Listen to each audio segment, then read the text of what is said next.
கர்த்தராகிய இயேசு கிறிஸ்துவின் இனிய நாமத்தில் உங்கள் யாவரையும் நாம் பார்க்க மகிழ்ச்சி செய்த கர்த்தர் கிருபை செய்த கர்த்தருடைய கிருபைக்கு புராணக்கூடிய நன்றிகளை செலுத்துகிறோம்.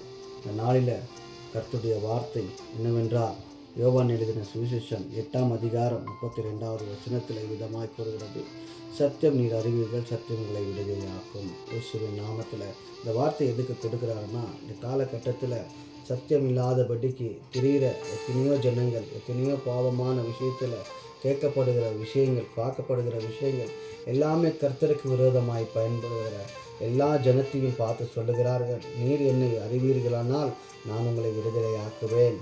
ஆகையால் சத்தியம் என்றால் இயேசு கிறிஸ்துவினுடைய அன்பு நீங்கள் அறியணும்.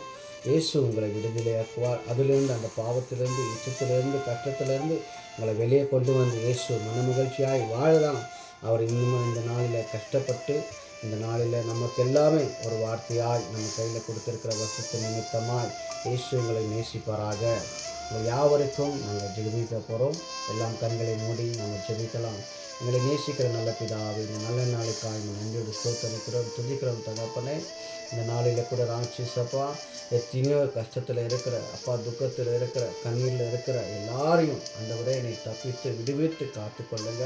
ஆண்டவரே, அவருடைய ராட்சசப்பா எல்லா தீங்குகளை சந்திக்கப்பட்டு நீங்கள் ஆசீர்வதிங்க, பொறுப்பெடுத்து வழி நடத்துங்க. இயேசுவின் மூலம் ஜெபிக்கிறோம் நல்ல பிதாவே, ஆமென்.